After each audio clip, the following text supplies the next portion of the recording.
Mais que signifie le nouveau plan quinquennal pour les citoyens ordinaires? Voici un récapitulatif en 10 points. La Chine va mettre en œuvre un système de protection environnementale plus fort. Toutes les agences de protection environnementale au niveau provincial conduiront une gestion verticale pour l'air, l'eau et la protection des sols. Des progrès seront réalisés dans les assurances commerciales aux soins des personnes âgées et les plans de retraite d'entreprises ou professionnels. Le système d'assurance sociale sera amélioré pour couvrir tous les habitants de la Chine. Le gouvernement créera des logements de base pour les habitants et optimisera la structure de l'offre et de la demande de logement. 50 millions de nouveaux emplois devraient être créés pour les résidents des villes. L'entrepreneuriat et l'innovation sociale seront encouragés. La Chine rendra l'éducation au lycée obligatoire et exemptera de frais de scolarité dans les écoles secondaires professionnelles.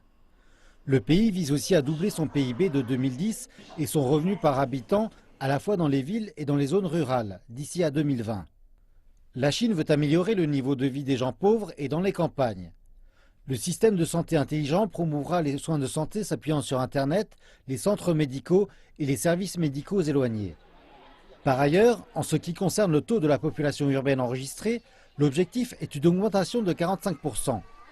La Chine envisage de mettre à niveau son système de permis de résidence pour couvrir les personnes qui se sont installées comme résidents permanents dans les villes et les villages. Le train à grande vitesse couvrira plus de 80% des métropoles et plus de 50 aéroports civils seront construits.